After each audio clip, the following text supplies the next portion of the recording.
Auto, santé, habitation. L'assurance vous semble parfois être un vrai casse-tête. Il nous donnait son point de vue en tant que patron de presse, mais également en tant que journaliste. Entrez donc dans la locomotive, assurez-vous, avec Rispo Moudjine à la mise en onde, Ben le Magnifique à qui on pense gravement cet après-midi, à la réalisation Marcel Zier, et bien sûr à la retransmission digitale Charlie Manga. À ce micro de présentation, je signe, je reste pas Milandonio.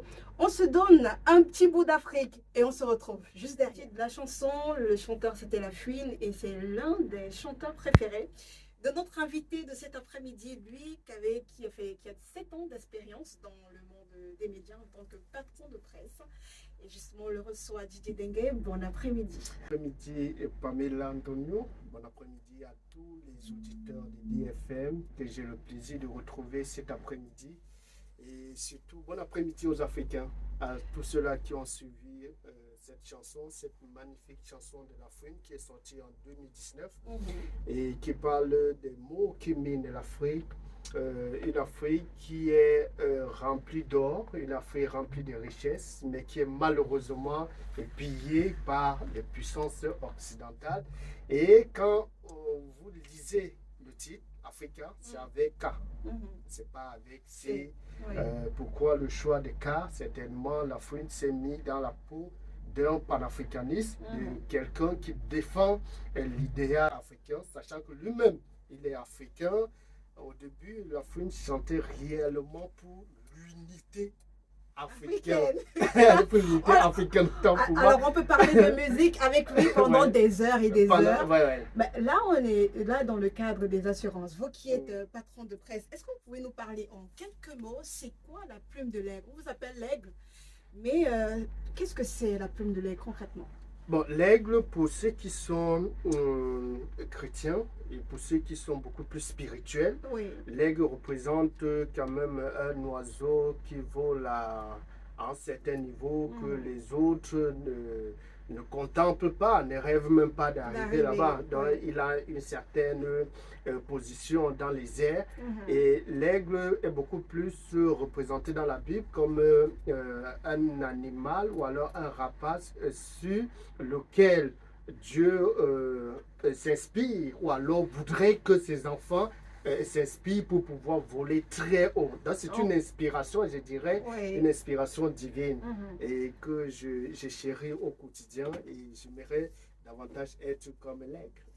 Alors, on célèbre bientôt les 7 ans de la plume de l'aigle. Vous avez énormément d'expérience et dans le cadre de cette émission, assurez-vous, nous voulons un tout petit peu fixer l'état des lieux de l'assurance dans le milieu médiatique. On n'en parle pas souvent et pourtant l'assurance, pour les hommes de médias que nous sommes, est très important, j'ai envie de dire. Selon vous, pourquoi l'assurance des journalistes est-elle quasi inexistante au Cameroun? Pourquoi?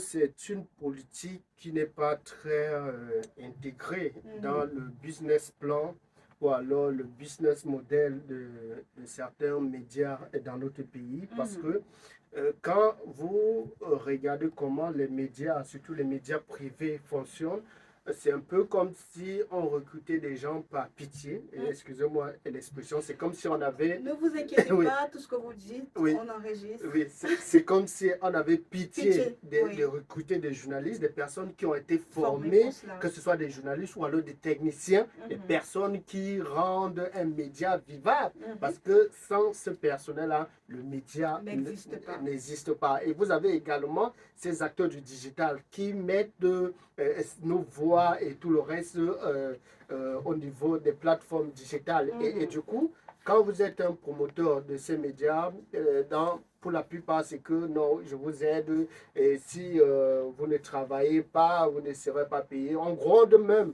des collaborateurs. Et là, c'est beaucoup plus ceux qui ont les moyens de gérer ces médias-là qui le font. Et ce n'est pas du tout cool. Et du coup, vous imaginez qu'avec une telle mentalité, il serait très difficile de penser à une assurance. Voilà, donc ce que vous voulez dire, c'est que s'il est même déjà difficile de payer les salaires qui sont normaux, c'est-à-dire que quelqu'un travaille, il a droit à un salaire. Comment est-ce qu'on paierait une assurance qui est un plus en fait pour l'employé? Non, c'est très difficile. C'est très difficile. Et parfois, je comprends aussi certains promoteurs de médias dans la mesure où ils... Vous en êtes un, justement. Oui, parce qu'il est très difficile d'avoir des financements pour pouvoir faire tourner une machine, faire tourner un média. Parfois même, ce sont des sous-propres. Par exemple, dans le cas de la plume de lait, on fonctionne avec les moyens du bord, on fonctionne avec nos sous. C'est vrai que on a quelques publicités, quelques accompagnements, mais la vérité est que les patrons de médias, certains fonctionnent avec beaucoup de passion. C'est-à-dire, ils créent les médias parce qu'ils veulent changer une certaine donne et ils mettent beaucoup de passion. Et cette passion-là, ça puise dans leur propre poste. Ils injectent ça dans le fonctionnement de ces médias. Bon, ce n'est pas pour autant qu'ils ne vont pas considérer leurs collaborateurs, qu'ils ne vont pas mettre leurs collaborateurs à l'aise. Mais c'est très difficile d'avoir des collaborateurs qui comprennent réellement la vision où on va. Quand vous vous engagez à payer un petit salaire à un collaborateur et qui ne comprennent pas la direction que vous voulez emprunter ou vous voulez amener votre média parce que vous voulez changer une certaine, vous voulez régler un certain problème, ça devient difficile. Compliqué, oui. Oui, ça devient compliqué. Et vous vous dites, pourquoi me rapprocher par exemple de la CNPS, la Caisse nationale de prévoyance sociale, oui. Pourquoi aller de ce côté alors que j'ai des collaborateurs qui n'y pichent absolument rien et c'est difficile. Mais monsieur Ndengue, justement, Oui. comment faites-vous pour gérer la protection de vos employés au quotidien sur le terrain? On sait que les journalistes sortant pour aller sur le terrain, il peut y avoir un accident, Effectivement. quelque chose est très vite arrivé. Mais vous, à votre niveau, comment vous faites pour prévoir tout ça? Je reste très attentif au Ok. mouvement de mes collaborateurs sur le terrain. D'accord. Parce que je sais que j'ai fait le terrain et je fais même encore le terrain. Je sais qu'il y a des dangers sur le terrain. Quand il s'agit de collecter une information, les sources ne sont pas souvent ouvertes. Au même endroit. Oui, parfois les sources ne sont pas ouvertes. Il y a souvent des menaces. Parfois même quand vous voulez enquêter sur des sujets vraiment sensibles, des sujets dignes d'intérêt, vous vous retrouvez confronté à ces genres de difficultés et c'est très difficile. Donc je reste très attentif au mouvement des personnes avec qui je travaille sur le terrain. Il peut y avoir malaise, il peut y avoir un blocage. Et si à mon niveau, je peux décanter la situation, je le fais. Maintenant, en ce qui concerne l'assurance, là, il faut pousser un bouchon un peu plus loin en disant, par exemple, on va ouvrir, on va aller souscrire à une police d'assurance. Et cela engage beaucoup de choses. Il y a certaines procédures qu'il faut suivre. Et si vous n'avez pas assez de sous dans les poches, rassurez-vous, vous serez buté à un certain niveau. Et là, c'est très compliqué pour des jeunes entreprises comme nous, des start-up, des petites start-up. Voilà. En parlant des coûts, Didier, est-ce que vous avez l'impression que les compagnies d'assurance ne prennent pas cela en compte? C'est-à-dire qu'ils ne font pas des offres qui sont dirigées à vous, qui vous sont destinées. Ils ne font pas des offres spécifiques à vos besoins et surtout spécifiques à vos moyens. Est-ce que vous mettrez ce manque d'engagement des patrons de presse également sur les structures d'assurance? Les structures d'assurance que j'ai souvent eu à... En fait, il y a souvent des commerciaux qui viennent souvent au bureau, parfois même dans des foires, un peu comme Promote ou alors la FIAC. Il y en a qui viennent prospecter dans notre stand ou alors quand vous marchez, vous rencontrez les commerciaux de ces structures-là qui vous présentent des solutions taillées sur mesure. Qui vous disent par exemple, non, n'ayez pas peur de l'assurance, nous avons des polices d'assurance pour tout type de personnes, pour tout type d'entreprise, même pour des personnes qui ne travaillent pas pour les entreprises, il y en a. Et donc, il y a les assurances taillées sur mesure. Maintenant, peut-être que nous n'avons pas la culture d'assurance. Peut-être qu'il faut davantage sensibiliser, montrer les bienfaits de l'assurance et montrer que, bon, s'il y a un problème qui se pose, nous allons agir très rapidement. Nous n'allons pas attendre qu'il y ait trop de procédures et parfois ça fait peur. On se dit, bon, je vais souscrire à cette police d'assurance. Qu'est-ce qui me garantit que si j'ai une solution, je serai couvert? Il y a tellement de questions qui tournent là. Or, nous sommes dans un environnement où la conjoncture économique n'est pas véritablement ça. Il y en a qui tirent le diable par la queue, qui n'arrivent pas à joindre les deux bouts. Vous avez même les dernières statistiques de l'Institut national de la statistique qui vous disent que environ 10 millions de Camerounais vivent avec moins d'1 dollar par jour. Et à ce niveau-là, vous vous dites, bon, il y a vraiment du taf, il faut sensibiliser au maximum. Les gens vous disent, bon, moi je cherche de quoi manger, tu me parles d'assurance, c'est très difficile. Mais dans les médias, vraiment pour rester dans le cadre des médias, il est vraiment important que nous, nous essayons d'intégrer cette philosophie parce que les journalistes, il faut se dire les vérités, souffrent. Parce que quand vous devez produire un article, vous devez produire un reportage, une enquête, cela demande... Et que vous devez vous inquiéter de votre sécurité, de votre confort. C'est très difficile. Et aujourd'hui, vous avez certains grands frères du milieu qui sont décédés parce qu'ils n'avaient pas de quoi se faire assurer, se faire soigner. Je pense comme ça là au grand frère Alain Djipou qui était du quotidien Le Messager que j'ai beaucoup côtoyé, qui était décédé parce qu'il y avait une certaine maladie. Il y en a qui souffrent là dans les quartiers et les situations se compliquent au jour le jour. Et pourtant, on sait qu'ils ont fait le plus beau métier au monde et ils finissent comme ça là dans la misère totale. Et rassurez-vous que ce n'est pas seulement au niveau des médias privés. Même dans les médias d'État, vous avez des témoignages. Les témoignages sont légion également de ce côté. Donc, on ne voit pas plus clair forcément chez le voisin. Effectivement. Alors, Didier, est-ce que vous pensez que si le gouvernement ou les associations de presse imposent des mesures pour obliger les médias à assurer leurs employés, ça pourrait marcher? Est-ce que... Et il ne suffit pas d'imposer. Voilà. Non. Il ne suffit pas d'imposer des mesures, il ne suffit pas de gronder les patrons des médias pour qu'ils prennent cela au sérieux. Il faut réguler la profession tout entière. Il faut également réguler le marché de la publicité. Parce que si vous n'avez pas de sous, vous n'avez pas d'argent, vous n'allez pas penser à l'amélioration des conditions de vie de vos collaborateurs. Donc, au lieu de taper régulièrement sur les patrons de presse, ces régulateurs, les dirigeants gagneraient par exemple à subventionner ces médias, à faire en sorte que des publicités soient partagées aux médias de façon équitable. De telle sorte que si DFM a une certaine audience, que DFM bénéficie de certaines publicités. Donc il faut réguler de façon équitable.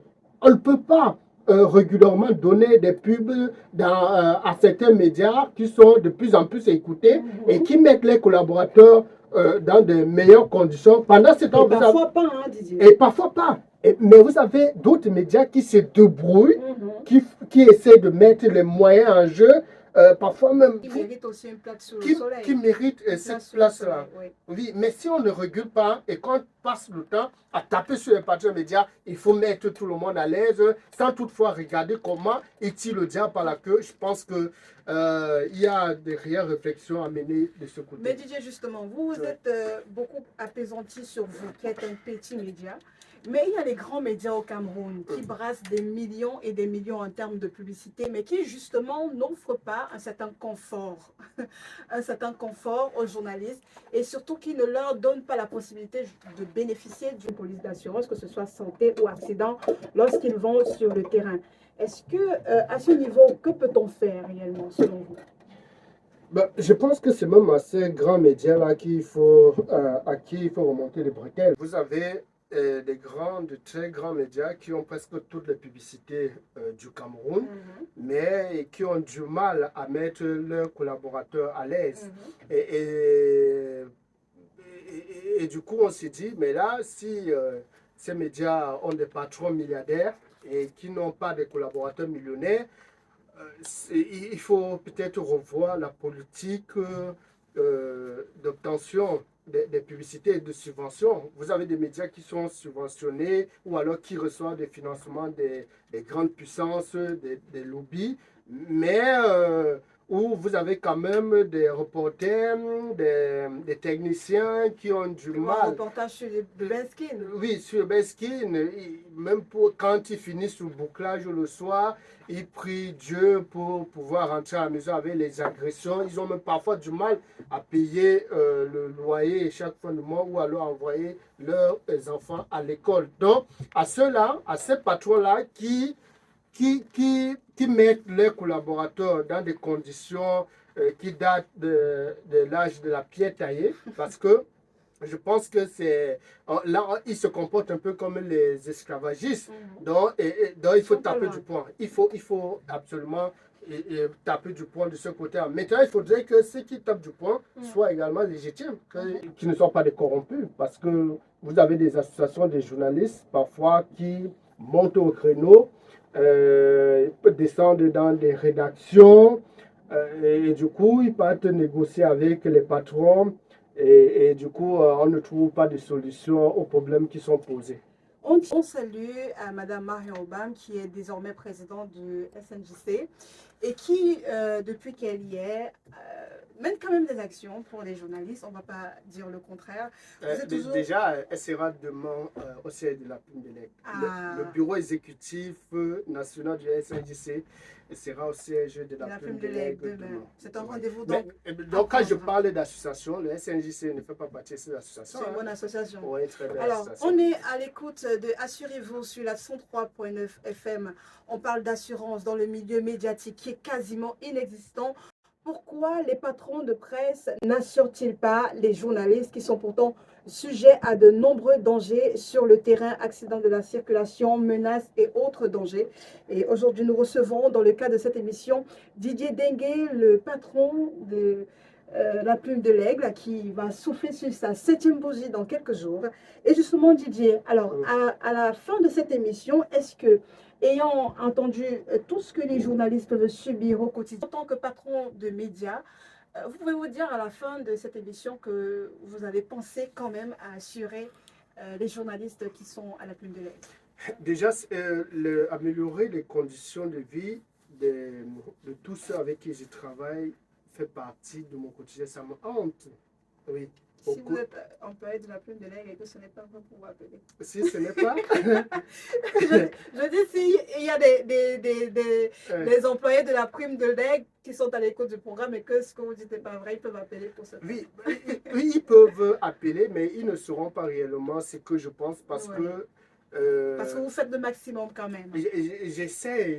C'est très difficile. C'est très difficile quand vous n'avez pas de subvention, quand vous vous lancez comme ça et du coup vous n'adhérez pas peut-être à certains deals. C'est très compliqué. Maintenant, il faudrait que les uns et les autres comprennent. Heureusement, il y en a qui comprennent au sein de la rédaction de la Plume de l'Aigle et qui essayent d'épouser la philosophie. Mais la vérité est que je rêve d'une entreprise qui va ressembler, pourquoi pas, aux grands médias de New York Times où tout le monde sera à l'aise. Les doyens pourront rester, rouler en 4x4, pourquoi pas les voitures de reportage et bien d'autres. Ça fait partie des rêves de l'Aigle parce que l'Aigle doit garder la latitude. On vous le souhaite donc, Didier, et on aura le plaisir à vous revoir ici même pour parler de plus en plus de la Plume de l'Aigle et surtout des activités qui sont prévues à l'occasion de ces 7 années de vie. Ce n'est pas facile, on le sait, voilà. Un média sur le digital, 7 ans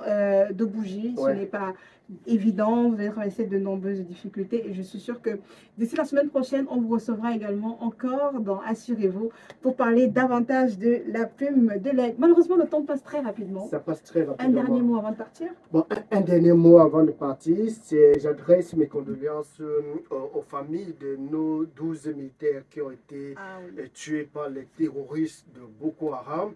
Ces terroristes qui, selon certaines recherches, seraient de l'État islamique et certains vous disent que ils sont financés ou alors ils ont été créés par de très grandes puissances. Peut-être que ceux qui sont à l'écoute, s'il y a des dirigeants qui nous écoutent, il faudrait monter au créneau pour dénoncer ce soutien-là de ces grandes puissances qui fabriquent des armes de destruction capables de neutraliser des militaires très bien formés. Donc, j'adresse mes condoléances à toutes ces familles et beaucoup de courage à tous ces Camerounais qui nous écoutent. Et prions que tout change et que l'Afrique se porte mieux, un peu comme l'Afrique. Merci DJ Dengue. Nous arrivons donc au terme de cette émission qui nous a permis de poser un véritable débat sur la précarité des journalistes face à l'absence d'assurance au Cameroun. Ce métier, qui est pourtant un pilier essentiel de notre démocratie, mérite plus de protection et de reconnaissance. Merci à notre invité Didier Dengue pour son éclairage et ses perspectives. Nous espérons que cette discussion contribuera à une prise de conscience chez les patrons de médias, les journalistes eux-mêmes, mais aussi les autorités compétentes. La question reste donc ouverte. Comment assurer la sécurité des journalistes au Cameroun? C'est un enjeu qui mérite donc toute notre attention. Merci à vous de nous avoir suivis. N'hésitez pas à poser les questions liées à l'assurance sur nos différentes plateformes sociales ou alors appeler au numéro de la radio. Quant à moi, j'aurai un réel plaisir à vous retrouver mardi prochain lorsqu'il sera 16h. Merci à Crispo, merci à Charlie. Je vous laisse en compagnie de Luc Biga pour notre émission Éco-Énergie. À très bientôt. Chaque semaine, Assurez-vous décrypte pour vous le monde de l'assurance. Des experts répondent à vos questions, partagent leurs conseils et